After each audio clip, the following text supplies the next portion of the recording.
Assalamualaikum warahmatullahi wabarakatuh. Nama saya Muhammad Ali Mustafa, NIM 2019 008 191. Video ini saya buat untuk memenuhi tugas bisnis internasional dengan dosen pembimbing Lalu Saparudin SNMM. Untung rugi penjualan jalan tol dan tanggapan yang mendukung ataupun menolak. Kerugian jual jalan tol, rugi sebesar 7,38 triliun. Waskita belak-belakan ungkap penyebabnya. Menurut sumber dari kompas.com tanggal 8 bulan 4 2021 pukul 21 WIB, Jakarta. Kompas.com. Sepanjang tahun 2020 PT Waskita Karya Persero Tbk mencatatkan kinerja buruk yang ditandai dengan kerugian bersih sebesar 7,38 triliun.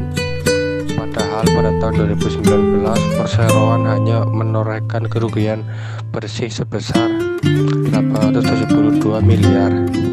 Direktur Utama Waskita Karya Destiawan Suwarjono menjelaskan, kerugian itu disebabkan adanya penundaan proses divestasi 5 ruas jalan tol yang dimiliki perseroan.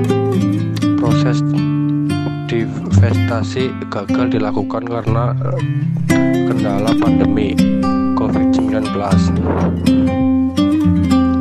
Dalam catatan kompas.com, 9 ruas tol tersebut terbagi dalam 5 wilayah, yakni 3 ruas tol berlokasi di Jabodetabek, kemudian 1 ruas di Provinsi Jawa Barat, 2 ruas di Pulau Sumatera, 2 ruas di jaringan tol Trans Jawa, serta 1 ruas di Jawa Timur dengan total panjang lebih dari 480 km. Untuk diketahui, perseroan memiliki beban utang sebesar 90 triliun sekaligus bunga 4,7 triliun.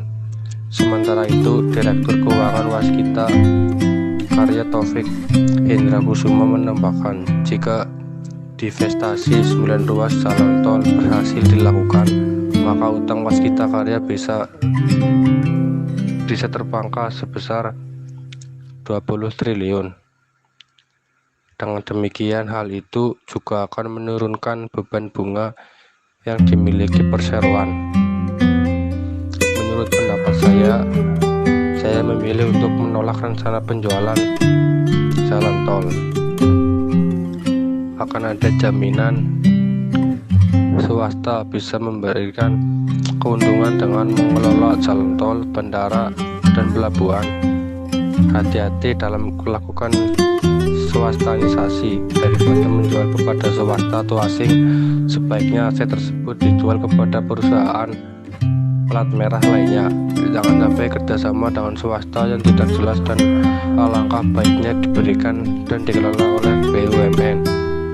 Untuk mengatasi tingginya kepembiayaan, pemerintah memutar otak untuk mendapatkan pendanaan dengan beragam skema pembiayaan, misalnya melalui kerjasama pemerintah dan badan usaha atau KPPU, ekuitas pinjaman perbankan, penerbitan global bonds atau project bond, hingga sekuritisasi.